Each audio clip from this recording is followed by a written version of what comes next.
Hello everyone, my name is Sakshi, BAMS first year student, and today we will discuss about tips to score 700 plus in NEET 2025.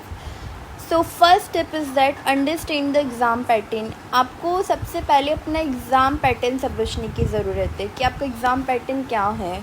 तो NEET जो होता है वो 720 marks का होता है, जिसमें 3 सब्जेक्ट्स होते हैं, physics, chemistry and biology. Physics में 45 क्वेश्चन होते हैं, केमिस्ट्री में भी 45 क्वेश्चन होते हैं, बायोलॉजी में 90 क्वेश्चन होते हैं. फिज़िक्स 180 मार्क्स का, केमिस्ट्री 180 मार्क्स का एंड बायोलॉजी 360 मार्क्स का. उसके अलावा section A and section B में ये डिवाइड होता है. सेक्शन ए में जो होता है वो होते हैं 35 क्वेश्चन एंड सेक्शन बी में 15 क्वेश्चन, जिसमें से सेक्शन ए में हमें सारे क्वेश्चन अटेम्प्ट करने रहते हैं, सेक्शन बी में हमें ओनली 10 क्वेश्चन अटेम्प्ट करने रहते हैं.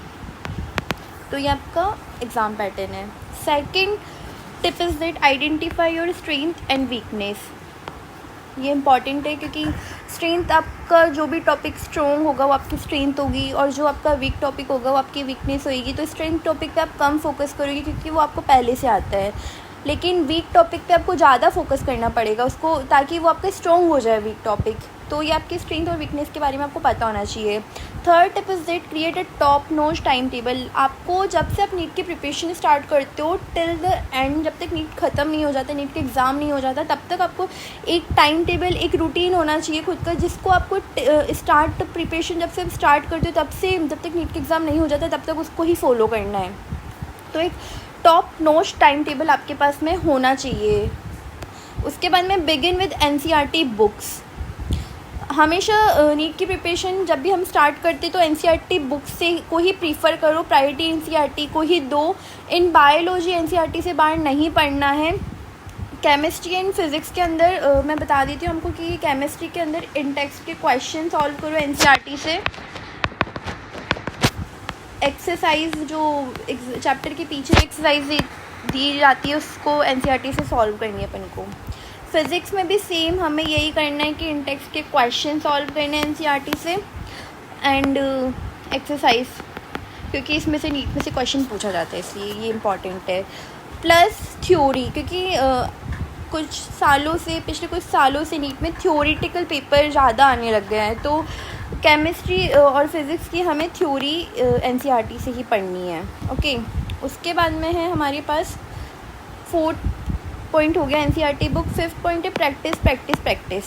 प्रैक्टिस के बिना तो कुछ हो ही नहीं सकता है. आप बुक से पढ़ लोगे, आप रीडिंग कर लोगे, लेकिन जब तक आप उनको सॉल्व नहीं करोगे, क्वेश्चन सॉल्व नहीं करोगे, प्रैक्टिस नहीं करोगे, तब तक आप क्या ही कर पाओगे. मतलब अभी मान लो सपोज़ करो आपने NCERT का एक चैप्टर पढ़ लिया, लिविंग वर्ल्ड पढ़ लिया, पढ़ के रीडिंग लगा ली, समझ लिया. उसके बाद में जब तक आप उसके क्वेश्चन सॉल्व नहीं करोगे, इसकी प्रैक्टिस नहीं करोगे, तब तक थोड़ी कुछ होएगा. इसलिए practice is important.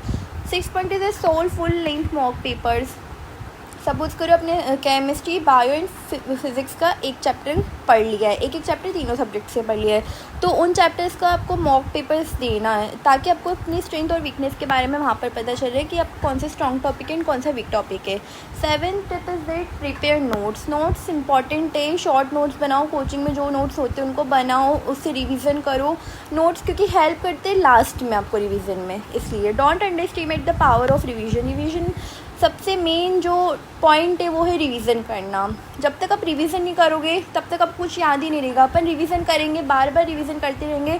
24 to 48 hours में हमें ना रिवीजन करना चाहिए.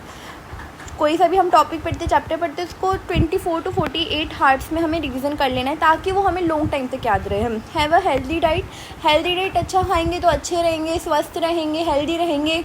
और अगर हम लोग जंक खाएंगे, बीमार पड़ जाएंगे, तो हम ना तो हमारी पढ़ाई होगी, नहीं हम कुछ कर पाएंगे. इसलिए हेल्दी डाइट होनी ज़रूरी है. Take a regular breaks. Suppose करो आप 2 आवर्स की स्टडी करते हो ना, तो आपको 45 मिनट्स के बाद में एक 5 मिनट्स का ब्रेक लेना है, जिससे आप रिफ़्रेश हो जाओगे. So these are the 10 important points to score good in NEET 25 and best of luck all of you. Thank you. Bye bye.